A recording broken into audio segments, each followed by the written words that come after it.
Здравейте, българи! По повод задаващия се национален празник 3 март бихме искали да ви попитаме: какво ще празнуваме? Миков ли ще празнуваме или Пацо, златното дете на България или неговата майка? Моралните държавници или новородените изчадия? Тази България ли ти завещаха? За тази България ли те умряха?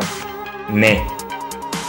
Продължаваме да зачитаме България само на определени дати. И то само когато ни кажат час и място. Така направихме на 1 ноември и получихме контрапразник. Така направихме на 19 февруари. И получихме античестване. Нямаме намерение отново да ставаме свидетели на такъв фарс.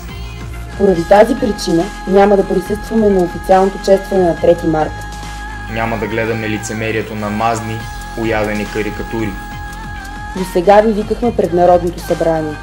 Сега ви призоваваме да не отивате на жълтите павета. Купете си българско знаме. Развейте българският пайряк. Разкажете за героите на децата си. Отидете на Шипка.